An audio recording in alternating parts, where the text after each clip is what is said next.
Praise the Lord everyone. प्रभु की स्तुति और महिमा हो, परमेश्वर पिता का धन्यवाद हो। हालेलुया। मैं इस दोपहर के समय में आप सबों का स्वागत करना चाहूँगा। हम आज एक बड़े विषय पर चर्चा करने के लिए जा रहे हैं मेरे प्रियो। हालेलुया। और अगर मैं कहूँ कि एक विशेष चरित्र या कैरेक्टर के बारे में हम लोग चर्चा करने के लिए जा रहे हैं। हालेलुया। जो आज जाने माने सेवक के रूप की श्रेणी में आते हैं मेरे प्रियो। हालेलुया। और साउथ अफ्रीका में हालेलुया हम देखते हैं उनकी सेवकाई जो बहुत ज़्यादा बढ़त में है। हालेलुया। जॉन एनोसिक। हालेलुया। वैसे तो अभी सुन रहे जितने दर्शक हैं, ये नाम सुनते ही आपके अंदर एक करंट सा आ गया होगा जब आप नाम सुन रहे हैं, क्योंकि वो एक डायनामिक पास्टर के रूप में उभर कर आए हैं मेरे प्रियो। हालेलुया। लगातार कई सालों से वो सेवकाई करते जा रहे हैं। हालेलुया। और उनकी सेवकाई इतनी ज़्यादा प्रभावी हुई है कि उनकी मेंबरशिप 10,000 से भी ज़्यादा हो गई है अभी। हालेलुया। और हम देख सकते हैं मेरे प्रियो, परमेश्वर उन्होंने बहुतायत से उपयोग किया है। हालेलुया। और वर्तमान भी कर रहा है। कितने सारे युवाएं जो गिर गए थे, हालेलुया, कितनी सारी युवतियां जो गिर गए थे पाप में, व्यभिचार में, तमाम प्रकार की बुराइयों में, परमेश्वर ने जॉन एनोसी के प्रचार से जो डीप रेवलेशन के द्वारा उनके जीवन को प्रभावित किया और वो फिर से उच्च श्रेणी में, उच्च स्तर में आए हैं मेरे प्रियो। और वो भी जो युवाएं हैं सेवकाइयों में आगे बढ़ते जा रहे हैं। हालेलुया। लेकिन मेरे प्रियो, आज मैं जॉन एनोसी के जीवन से आधारित उन पहलुओं के बारे में चर्चा करने जा रहा हूँ जिस समय जॉन एनोसी ने एक विपत्ति का सामना किया या एक संकट का सामना किया। हालेलुया। मैं आपको बताना चाहूँगा, वैसे तो जॉन एनोसी लगातार प्रभु की उपस्थिति में हालेलुया समय बिताने वाले व्यक्ति हैं। हालेलुया। मैं आपको बताना चाहूँगा, बचपन में 6 वर्ष की आयु में ही उन्होंने चर्च में सेवकाई का आरंभ करना, चर्च जाना, वहाँ पर प्रभु की आराधना गीतों को गाना, उनकी प्रशंसा करना, हालेलुया, प्रभु के वचन को बांटना, संडे स्कूल में, ये सारी चीज़ें उन्होंने शुरुआत किया मेरे प्रियो।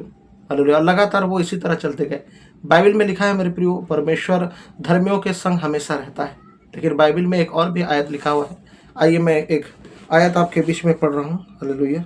भजन संहिता 11 अध्याय और उसका 5 पद। यहाँ लिखा है, यहोवा धर्मी को परखता है, परंतु वह उनसे जो दुष्ट है और उपद्रव से प्रीति रखते हैं अपनी आत्मा में घृणा करता है। हालेलुया। जब जॉन एनोसी सेवकाई में आगे बढ़ते जा रहे थे मेरे प्रियो, बढ़ते जा रहे थे, मैं आपको बताना चाहूँगा एक ऐसा समय आ रहा है उनके जीवन में मेरे प्रियो, जब अचानक से उनके शरीर में वीकनेस आने लगा। वो बेड में लेट गए और अचानक से वो घर वालों से, अपने फैमिली के लोगों से उस बात को शेयर करना शुरू किया कि अचानक से मुझे वीकनेस क्यों हो रहा है।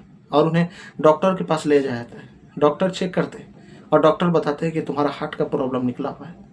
मेरे प्रियो, आप सोचिए, एक ऐसा धर्मी व्यक्ति जिसने अपने 6 वर्ष की आयु से लेकर अपने जवानी और फिर अपने उन स्तरों में, या कहा जाए उन आयु में जहाँ पर वो सीनियर पास्टर के रूप में मेरे प्रियो सेवकाई कर रहे थे। हालेलुया। कितनी दुखद बात हो सकती है। और मेरे प्रियो, वो सूचना सुनकर थोड़ा सा शौक तो लगा जॉन एनोसी को। हालेलुया।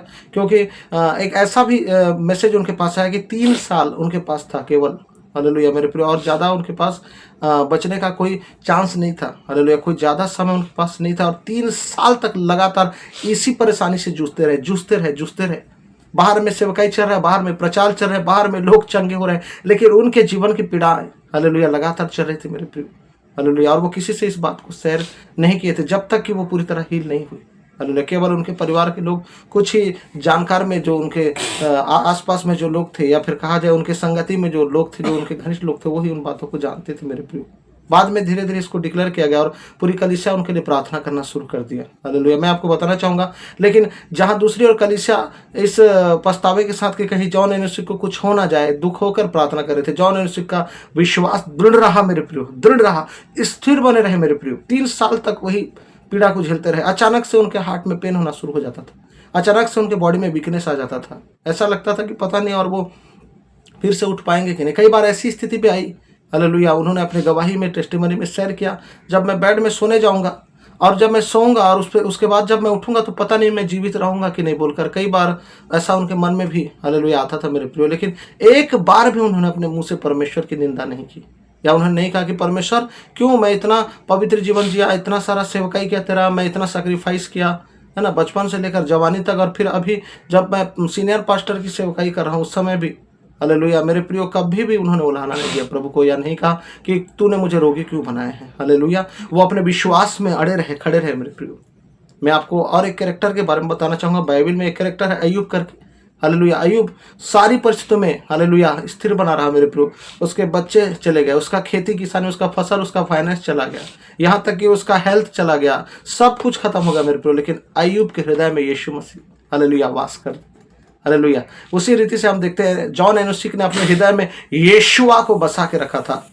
मुझे सुन रहे मेरे प्रिय भाई बहनों को, चाहे आप युवा हैं, युवती हैं, चाहे आप पास्टर हैं, लीडर हैं, चाहे नए विश्वासी या पुराने विश्वासी हैं, मेरे प्रिय, मेरे भाई, मेरे बहन, ये ढाढ़स का एक और अनूठा उदाहरण है मेरे प्रियो जॉन एनोसिक के द्वारा, जिन्होंने हर परिस्थिति में केवल और केवल घुटने में बैठकर हालेलुया उन्होंने क्या कहा। हालेलुया। मैं आपको बताना चाहूंगा, जब सदरक मेशक अबेदनगो की आग की भट्टी में डाला जाता है मेरे प्रियो, उसमें डाले जाने से पहले एक वाणी, एक शब्द वहां पर आती है राजा से। उन्होंने कहा, हमारा परमेश्वर तेरे हाथ से छुड़ा सकता है, इस आग की भट्टी से भी निकाल सकता है, यदि नहीं निकाले तो भी हमारा परमेश्वर है।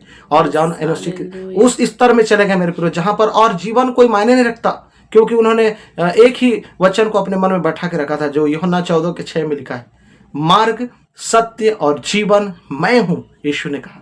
हालेलुया। और उन्होंने उसी को अपने हाथ में बैठा के रखा था मेरे प्रियो। मैं आपको बताना चाहूंगा, उस 3 साल का स्ट्रगल समय खत्म हो जाता है, एक ऐसा समय आता है और जब रिपोर्ट चेक किया जाता है तो सारा रिपोर्ट नॉर्मल आया मेरे प्रियो। प्रभु की स्तुति और महिमा हो। हालेलुया। मैं जा रहा हूं, ये वचन आपको उत्साहित कर रहा है, ये संदेश आपको उत्साहित कर रहा है मेरे प्रियो। मैं आपको बताना चाहूंगा, कई बार हम परमेश्वर की निंदा करना शुरू करते हैं जब हमारे जीवन में बीमारी और परेशानी आती है, लेकिन जॉन एनोसिक ने अपने टेस्टिमनी में फिर से एक बार कहा, मेरा जीवन कुछ भी नहीं है, परमेश्वर ने मुझे दिया है। हालेलुया। और इस जीवन को केवल और केवल प्रभु की महिमा के लिए लगाऊंगा। मुझे सुन रहे जितने भी भाई और बहन और व्यूअर्स हैं, मैं उनको बताना चाहूंगा, हम कई बार परमेश्वर हमें चंगा करता है, फिर से पाप करते हैं, फिर चंगा करता है, फिर से पाप करते हैं मेरे प्रियो। लेकिन जॉन एनोसिक ने ऐसा अभिलाषी जीवन नहीं जिया था अपने बचपन से लेकर अपने जवानी तक, और फिर उस समय तक जब वो एक सीनियर पास्टर के रूप में, एक प्रेसिडेंट के रूप में उभर कर आए थे मेरे प्रियो, फिर भी उनके जीवन में पीड़ा आई। हालेलुया। लेकिन उन्होंने कभी भी परमेश्वर के ऊपर दोष नहीं लगाया, और एक समय परमेश्वर उनका ऑनर किया मेरे प्रियो। हालेलुया। बाइबल में लिखा है, हालेलुया, यहोवा अपने वचन को भेजकर उन्हें चंगा करता और जिस गड्ढे में वो पड़े वहां से निकाल देता है। मैं आपको इंस्पायर करना चाहूंगा इस प्रभु के दास का, हालेलुया, गवाही के द्वारा मेरे प्रियो। आप जितने भी भाई बहन, अगर आप परिस्थितियों से गुजर रहे हैं, उन कठिन परिस्थितियों से गुजर रहे हैं, आपको लग रहा है कि शायद परमेश्वर हमारी आवाज नहीं सुन पा रहे हैं मेरे प्रियो, हालेलुया, प्रभु के इस दास की गवाही को सुनकर आप ढाढ़स बांधिए, खड़े हो जाइए, क्योंकि बाइबल बताती है कि जवान थक जाते और किसो लड़खड़ा कर गिर जाते हैं, लेकिन जो यहोवा की बाट जोते हैं नया बल प्राप्त करते जाएंगे, उकाबों के समान उड़ेंगे, उकाब के समान। हालेलुया। आप उड़ेंगे मेरे प्रियो, दौड़ेंगे किंतु श्रमिक ना होंगे, चलेंगे किंतु थकित ना होंगे, कहकर कहा गया है मेरे प्रिय वचन में। हालेलुया। प्रभु की स्तुति और महिमा हो। हालेलुया। इस टेस्टिमनी को शेयर करने का उद्देश्य यही है कि अगर कोई गिरी हुई अवस्था में मेरे प्रियो, वो उठे और फिर से एक बार परमेश्वर के वचन में ढाढ़स बांधे। खड़े हो जाइए, जितने भी बस देख रहे हैं, आपके घुटनों को सबल कीजिए मेरे प्रियो। चाहे कोई परिस्थिति, कैंसर है, घुटने में बैठो। हालेलुया। अगर आपको टीबी की परेशानी है, एड्स की बीमारी है, कोई भी ऐसी परेशानी, कोई ऐसी बीमारी नहीं हो सकती जो आपके शरीर में राज कर पाए मेरे, घुटने में बैठना शुरू कीजिए। आप उस स्तर से ऊंचा उठ जाइए। शैतान बोल सकता है आपको कि तू इसी तरह रहेगा, आप बोलो यीशु के नाम से, परमेश्वर चाहे मुझे चंगा या करे या ना करे, मैं उसकी उपस्थिति को नहीं छोड़ूंगा। और देखिएगा उसकी उपस्थिति की आग शैतान के कार्यों को जलाकर भस्म करने जा रही है। हालेलुया। प्रभु की स्तुति और महिमा हो। इस छोटे से संदेश के द्वारा अगर आप आश्रित हुए तो मैं चाहूंगा कि जॉन एनोसिक की इस गवाही को ज्यादा से ज्यादा लोगों तक शेयर करें मेरे प्रियो, ताकि वो भी ब्लेस होने पाए। Praise the Lord everyone.